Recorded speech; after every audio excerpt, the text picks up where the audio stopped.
ससुराल से मायके तक। ये कहानी शुरू होती है नोएडा सेक्टर 25 की फ्लैट नंबर 208 से, जहां प्रिया अपने परिवार के साथ रहती थी और वहीं बगल में रहता था सुमित। सुबह के 7 बजे सुमित प्रिया को आवाज लगाता हुआ सीधा प्रिया के कमरे में जाता है और उसका पैर खींचते हुए उसे हॉल में ले आता है। कितनी देर से कॉल कर रहा हूं मैं तुझे, फोन साइलेंट पर करके सो रही है महारानी। अरे पैर छोड़ता है कि नहीं तू, इरिटेट मत कर वरना मुक्का मार दूंगी। मोटी भैंस हो रखी है खा खा कर। उठने वाली थी ना आज तू जल्दी, तुझे ही जिम का भूत चढ़ा था। कब से जिम के बाहर तुम्हारा वेट कर रहा हूं मैं, और तुम यहाँ नींद पूरी कर रही हो। आवाज दे देकर मेरा गला फट गया। तो सो भी नहीं गया मैं, रात के 2 बजे तक तो तुम्हें चेस खेलना था। कैसे 6 बजे उठती मैं? अच्छा अब तो उठ गई है ना तू, जा, कब से तेरी राह देख रहा था बेचारा। वही तो आंटी, ऑफिस से छुट्टी ली थी मैंने सिर्फ प्रिया को मोटिवेट करने के लिए कि वो खुद को फिट देखकर पॉजिटिव फील कर पाए, और फिर मैं इसे ड्राइविंग भी सिखाता। पर अब देखिए। अच्छा तो मैं मोटी लगती हूँ ना तुम्हें? ठीक है सुमित, जाओ। मोटी सिर्फ मैं कह सकता हूँ तुम्हें, दैट्स माई लव। और कोई तुम्हें कुछ कह दे तो मुंह ना तोड़ दूं मैं। देखा कितना ख्याल रखता है तेरा सुमित। वैसे बेटा, प्रिया को पहले इन चीज़ों से फ़र्क नहीं पड़ता था, पर आजकल तो दिन में 2 वक्त ही खाती है, वो भी कभी आधी रोटी तो कभी एक। हम तो पूछ पूछ कर परेशान हो गए, पर बताती नहीं। मुझे तो लगा था कि तुम अपनी ड्रेस पे फिट आने के लिए जिम करना चाहती हो, पर यह सब क्या है प्रिया? तुम जैसी हो परफेक्ट हो, तुम्हें खाना छोड़ने की क्या ज़रूरत है? किसने बोला है? तुम्हें क्या मतलब मुझे क्या चीज़ कितना इफेक्ट करती है? तुम्हें तो बस मेरे पैर खींचकर उठाना होता है ना। सुमित समझ जाता है कि प्रिया को कोई ना कोई बात परेशान कर रही है। प्रिया, तुम तैयार हो जाओ, हम बाहर घूमने जा रहे हैं। और प्रिया का हाथ पकड़कर सुमित बिल्डिंग की दूसरे विंग में ले जाता है। तभी उस विंग से कुछ लड़कों का झुंड आता है और प्रिया को मोटी मोटी कहकर चिढ़ाने लगता है। अरे मोटी, जरा वजन तो कम कर ले। मुझे लगा ही था कि विक्रम के बच्चे का ही किया था रहा है ये। और बिना कुछ सोचे समझे सुमित विक्रम का कॉलर पकड़कर उसे मारने लगता है। प्रिया तेरी गर्लफ्रेंड है क्या? अरे मैंने उसे कुछ बोला तो तुझे गर्मी क्यों लग रही है? शादी करेगा क्या उससे? नहीं ना, यूं ही घुमाकर छोड़ देगा ना, तो फिर ये ड्रामे क्यों कर रहा है? प्रिया मेरी सब कुछ है, और उसे कोई कुछ बोलेगा तो मैं उसे फोड़ दूंगा। सुमित और विक्रम की लड़ाई देखने पूरी सोसाइटी इकट्ठा हो जाती है। ये सब क्या कर रहा है सुमित, कहीं उसे चोट ना लग जाए। अपनी बचपन की दोस्त की रक्षा कर रहा है। सही बात है, फोड़ देगा तू मुझे। हाँ, हर जगह लेकर घूमता है, चप्पा चप्पा जानता है। तू उसके घर के आगे पीछे घूमता रहता है, फिर कौन शादी करेगा इससे? प्रिया और मेरी शादी बचपन में हो चुकी है। जिस दिन मैंने इसे दोस्त बनाया था तब से उसे अपना सब कुछ मान लिया था, तो हमारे फेरे की तू तो चिंता मत कर। ये ले तू। इन सब से घबराकर प्रिया सुमित के गले लग जाती है। देख लिया सुशीला जी, मैंने तो कहा था, अब बेकार में फिक्र कर रही हैं। पर इतने लोगों के बीच में जो सुमित ने कह दिया, उससे हमारी बेटी की इज्जत पर फर्क पड़ सकता है। जिसने ये बात कही है अब वही इस बात को पूरा भी करेगा। वैसे भी बच्चे बचपन से साथ रह रहे हैं। मैं तो हमेशा से चाहता था कि मेरे घर बहू बनकर प्रिया ही आए, और अब ये सब देखकर लग रहा है सुमित खुद प्रिया को लाना चाहता है। इन सब के बाद सभी सुमित के घर पहुंचते हैं, जहां पर प्रिया सुमित की मरहम पट्टी कर रही थी। मैं ना रहूंगी ना सुमित, तो न जाने तुम्हारा क्या होगा। कितनी चोट लगा ली तुमने, कुछ हो जाता तो। मैं कभी ये बर्दाश्त नहीं कर सकता कि तुम्हें कोई कुछ बोले प्रिया, और जब तक तुम हो मुझे कैसे कुछ हो सकता है? और अगर ये चली गई तो? चली गई क्या, जाना ही है एक ना एक दिन उसे अपने ससुराल। नहीं, प्रिया कहीं नहीं जाएगी पापा। और ऐसी बात है तो बोलो प्रिया, कब करनी है शादी? कल कर ले। किसी काम की नहीं हो तुम। ऐसे कोई प्रपोज करता है क्या लड़की को? तू लड़की है, किसने बोला? और जब तेरे साथ ही रहता आया हूं तो प्रपोज करने की क्या जरूरत है मैडम? जहां तक रही प्रपोज की बात, वो तो तुम अब शादी के दिन ही देखना। और बिना देरी किए दोनों परिवार सुमित और प्रिया की शादी की तारीख निकालना शुरू कर देते हैं।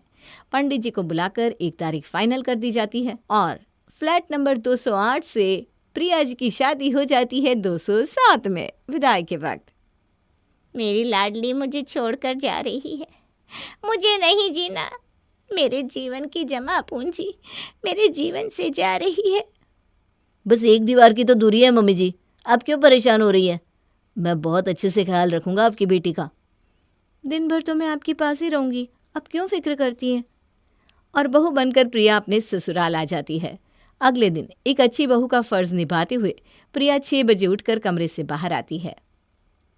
9 बजे उठने वाली हमारी प्रिया 6 बजे उठ गई। अरे बेटा, तूने तो सच में खुद को बहू मान लिया। कोई ज़रूरत नहीं है इतना टेंशन लेने की। तू तो मेरे लिए वही प्रिया है जो मेरे सामने बड़ी हुई है। नहीं मम्मी जी, अब मुझे दोनों घरों को देखना है और वहाँ मम्मी पापा के पास भी कोई नहीं है ना। मम्मी पर सारा प्रेशर आ गया होगा।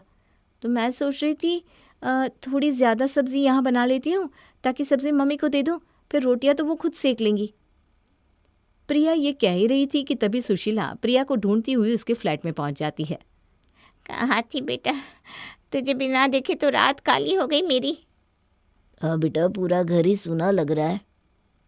ये तो बड़ी टेंशन की बात हो गई अंकल जी। बस एक दीवार पार कर प्रिया यहाँ आई है और इतनी तकलीफ हो रही है आप लोगों को। तो ये दीवार तोड़वा देते ना सुशीला। शादी के बाद से ही हम बहनों की तरह रहते आए हैं। मैं तुझे इतनी तकलीफ में नहीं देख सकती। वैसे भी क्या फ़र्क पड़ता है, हम दोनों परिवारों को एक दूसरे के घर पर आने जाने की आदत है ही। अब एक साथ एक ही घर में रह लेते हैं, है कि नहीं प्रिया? तोड़ दो ये दीवार। और अगले दिन लेबर को बुलवाकर दोनों फ्लैट को एक फ्लैट कर दिया जाता है। आहा, क्या सही स्पेस निकल गया नहीं प्रभात जी। अब बड़ा बड़ा लग रहा है फ्लैट अपना। अच्छा खासा हॉल एरिया निकल गया है। अब जब वो विनीत कहेगा ना उसका फ्लैट 4 BHK है, तो हम भी कह देंगे वही हमारा तो 6 BHK है। तो हमारे नए घर बनने की खुशी में कुछ चटपटा कुरकुरा हो जाए बहू। अभी पापा जी बस 15 मिनट दीजिए, अभी लेकर आई। और प्रिया रसोई में जाकर आलू के पकोड़े तलकर लेकर आती है। ये हुई ना बात। प्रिया बिल्कुल मेरा ही बच्चा है सुशीला जी। जी प्रभात जी। वैसे बेटा तुझे पता है ना मुझे शुगर है। ये उबले हुए आलू के पकोड़े मैं कैसे खाऊंगी? मेरा शुगर बढ़ नहीं जाएगा? अरे मैं तो भूल ही गई थी मम्मी, सॉरी। कोई बात नहीं बेटा, होता है। तू जाकर प्याज के पकोड़े बना कर लिया अपनी मम्मी के लिए। और अपनी सास की बात मानकर प्रिया प्याज के पकोड़े बनाकर ले आती है। और जैसे ही प्याज का पहला पकोड़ा सुशीला अपने मुंह में लेने जाती है, विमल कहता है, आज मंगलवार है और आप प्याज खा रही हैं? हाय, मैं तो भूल ही गई थी। चलिए कोई बात नहीं, मैं बैठी हूँ, आप सब मज़े लूटिए। इस जून की तपती धूप में अचानक आई बारिश के साथ पकोड़े खाने का मज़ा ही कुछ और है नहीं? लीजिए लीजिए, मज़े लीजिए आप सब। ऐसे अच्छा थोड़ी ना लगेगा मम्मी कि सब खा रहे हैं और आप बैठी रहो। मैं अभी आपके लिए पनीर के पकोड़े बना कर लेकर आती हूँ। मेरे लिए पनीर के पकोड़े मत बनाना बहू। वो क्या है ना, तुझे पता ही है पनीर मुझे पचता नहीं है। और तीसरी बार पकौड़े बनाने प्रिया किचन में जाती है। इतना ज़्यादा तेल का स्मेल नाक में चला गया है कि अब मैं खुद ही पकौड़े नहीं खा पाऊंगी। और सबको पकौड़े खिलाने वाली प्रिया बिना खुद पकौड़े खाए रह जाती है। अगली सुबह हमेशा की तरह सुशीला और विमल सुबह 4 बजे उठकर मॉर्निंग वॉक पर निकल पड़ते हैं। पूरे 2 घंटे वॉक किया है आज मैंने। आज तो बड़ी जोर की भूख लग रही है। कुछ अच्छा बनाकर खिलाइएगा सुशीला जी। अरे पहले घर तो चलिए आप। घर पहुंचते ही हमेशा की तरह सुशीला भजन चालू कर किचन में चाय की तैयारी करने लग जाती है और विमल हॉल में न्यूज़ लगाकर बैठ जाता है, जिसकी आवाज़ से प्रभात की आंख खुल जाती है। ये इतनी सुबह सुबह इतना शोर कहाँ से आ रहा है? हमारे घर पर तो कभी इतना शोर नहीं होता। आप शायद भूल गए हैं, आपके परम मित्र को सुबह जल्दी उठने की आदत है। वही होंगे हॉल में। तो ज़रा जाकर उसे टीवी की आवाज़ कम करने के लिए कहिए ना मनीषा जी। नींद आ रही है मुझे। नहीं नहीं नहीं, मैं किसी को कुछ नहीं कहने वाली। अब वो हमारे समधी समधन है, उन्हें कैसा लगेगा? ये घर उनका भी तो है। और अपने कानों को तकिए से ढककर प्रभात सोने की बहुत कोशिश करता है, पर शोर के कारण सो नहीं पाता। और रोज़ 9 बजे तक उठने वाला प्रभात आज 6 बजे ही उठ जाता है। चाय बन गई जी? हाँ बस ला रही हूँ। 2 कप और बना लीजिए मैडम, आपके समधी समधन जी आ गए हैं बाहर। सुशीला सभी के लिए बाहर चाय लेकर आती है और सभी को देती है, जिस पर प्रभात कहता है, एक तरफ तो भाभी जी आप लोग मॉर्निंग वॉक पर जाते हैं और फिर खाली पेट चाय पी लेते हैं। नहीं बाबा नहीं, मैं तो खाली पेट पहले गर्म पानी में नींबू डालकर पीता हूँ। और Manisha ji bullet proof coffee. तभी प्रिया अपने कमरे से बाहर आकर कहती है, तो मैं बना देती हूँ ना कॉफ़ी और लेमन वाटर पापा जी। प्रिया अपने ससुर जी के लिए गर्म पानी लेकर आती है, जिसके बाद वो वॉशरूम जाकर आते हैं और पसीने से लथपथ बाहर आते हैं। क्या हो गया जी आपको? पसीने से भीग कैसे गए? भीगूंगा ही ना। सुबह 9 बजे उठकर 10 बजे फ्रेश होने वाला आदमी सुबह के 6:30 बजे फ्रेश हो रहा है। पेट साफ ही नहीं हो रहा, ऊपर से जल्दी उठने के कारण सर में दर्द हो गया सो अलग। एक कप चाय तो पीकर देखिए प्रभात भैया, सब कुछ साफ हो जाएगा। मुझे तो कुछ गड़बड़ नजर आ रही है। और इस तरह सुबह का समय तो पार हो जाता है और फिर बारी आती है नाश्ते की। नाश्ते में क्या बना लूं मम्मी? पोहा बना ले बेटा। पर इतनी जल्दी नाश्ता बनाने की क्या ज़रूरत है? 11 बजे के पहले तो मुझे भूख ही नहीं लगती। रोटी के बिना तो हमारा नहीं चलता, तू जानती है ना बेटा। और ज़रा जल्दी करना, फिर पापा को काम पर भी निकलना है। तो एक काम करती हूँ मम्मी, मैं अब रोटियाँ बना लेती हूँ, उसके बाद पापा जी मम्मी जी के लिए पोहे बना लूँगी। और प्रिया अपने सास ससुर के साथ अपने माँ बाप का मनपसंद खाना बनाने रसोई में चली जाती है। पहले पहले तो उसे ये सब आसान लग रहा था, पर वो नहीं जानती थी कि अब यही सब उसे कितना भारी लगने वाला था। दोपहर के वक्त प्रिया कपड़े धोने जाती है। वॉशिंग मशीन की आवाज़ सुनकर मनीषा कहती है, ये किस चीज़ की आवाज़ आ रही है बहू? वो कपड़े धोने डाले ना मैंने मशीन में। मम्मी जी आप भी दे दीजिए अपने कपड़े, पापा के तो मैंने डाल दिए। क्या? ये क्या किया बहू तूने? हो गया सत्यानाश। वॉशिंग मशीन के कारण बिजली का बिल कितना बढ़ जाता है पता भी है तुझे बाबू? ऊपर से मेरे कपड़े खराब हो जाएंगे सो अलग। मनीषा जी ज़रा देखिए, आप समझाइए इसे। अब एक ससुर बहू को इन चीज़ों के बारे में रोक टोक करे तो अच्छा नहीं लगता। बहू हमारे घर में ना कोई भी कपड़े मशीन में नहीं धुलता बेटा। क्या हमारे घर में वॉशिंग मशीन नहीं है जो तुझे तेरी माँ का वॉशिंग मशीन यूज़ करना पड़ता है बेटा? पर इन्होंने बिकवा दी। बिजली का बिल इतना आता था, ऊपर से मशीन की आवाज़ से ना मुझे माइग्रेन हो जाता है बहू। ये गलत कह दिया दीदी आपने। मैंने कभी आपको अपनी समधन माना ही नहीं, हमेशा सगी बहन माना। पर अपनी माँ का वॉशिंग मशीन बोलकर आपने साबित कर दिया कि अब हम सहेलियाँ नहीं समधन हो गए हैं। मतलब मुझे हाथ से कपड़े धोने पड़ेंगे? और मम्मी को तो रोज़ बेडशीट और पिलो कवर निकालने की आदत है, इतने कपड़े मैं हाथ से कैसे धोऊंगी? ओह गॉड। और इसी तरह दोनों परिवारों की पसंद नापसंद में पिस जाती है प्रिया। किसी को सुबह जल्दी उठना है तो किसी को लेट, किसी को पहले नाश्ता करना होता है तो किसी को लेट, कोई प्याज खाना पसंद करता है तो किसी को अदरक और मिर्ची पसंद नहीं, किसी को मसाले बहुत ज़्यादा पसंद है। और इसी सब के कारण एक दिन में 6 बार प्रिया को खाना बनाना पड़ रहा था। ऑफिस से वापस आकर अपनी नई नई दुल्हन से मिलने सुमित किचन में जाता है। सुबह मैं तुम्हें किचन में छोड़कर गया था, अभी तक तुम किचन में ही हो। रात के 10 बज रहे हैं बाबू। पापा जी मम्मी जी तो 8 बजे डिनर कर लेते हैं, पर मेरे पेरेंट्स को रात को 12 बजे खाने की आदत है, तो 10 बजे ही खाना बनाना पड़ेगा। और पापा ठंडा खाना खाना ही नहीं चाहते। देखो तुम पर इन सब के कारण बहुत ज़्यादा प्रेशर आ गया है प्रिया। एक काम करते हैं, हम कुक रख लेते हैं। मैंने सोचा था कुक रखने का सुमित, एक मेड को फ़ोन भी किया था, पर जैसे ही उसने सुना कि एक ही घर में 2 परिवार रह रहे हैं, उसने तो आने से ही मना कर दिया। तभी किचन में आपस में बात कर रहे प्रिया और सुमित को किसी के चिल्लाने की आवाज़ आती है। दोनों भागते हुए बाहर आते हैं, जहां देखते हैं कि उनके पेरेंट्स आपस में झगड़ रहे हैं। हर रोज़ तुम्हारे टीवी के चक्कर में मेरी नींद खराब हो जाती है विमल। अब टीवी बंद कर दे, दिमाग खराब मत कर मेरा।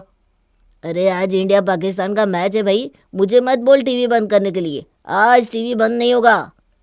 होटल समझ के रखा है क्या? ये मेरा घर भी है।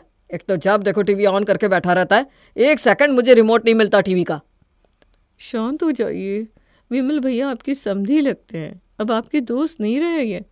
यहाँ बात दूसरी हो जाएगी। समधी लगते हैं तो क्या मेरे सर पर नाचेंगे?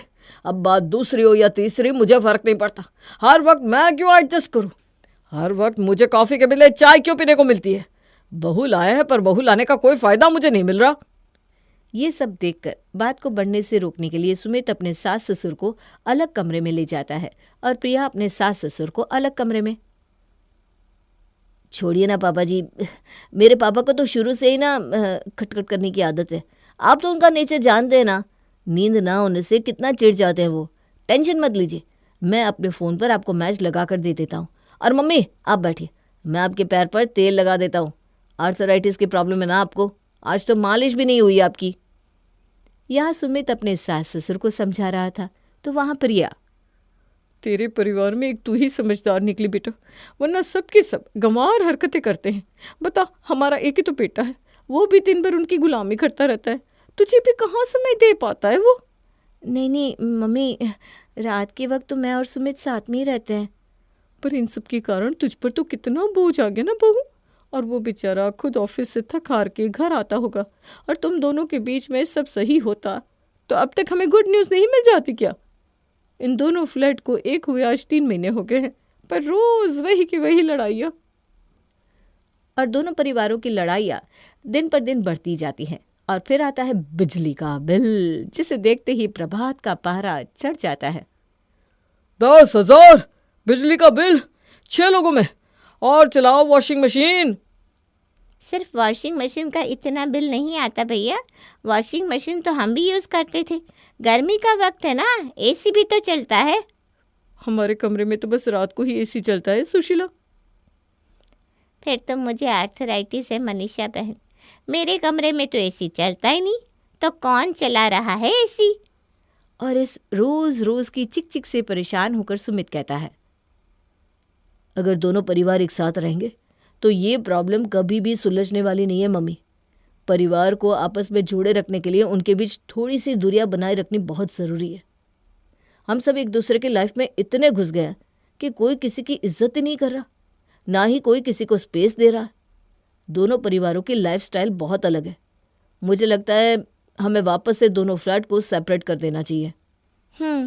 अंबुजा सीमेंट की ऐसी दीवार बनाओ कि जो अब की बार टूटे ही नहीं। और जैसे ही दोनों फ्लैट अलग होते हैं, दोनों परिवारों के बीच की अनबन अपने आप सुधर जाती है।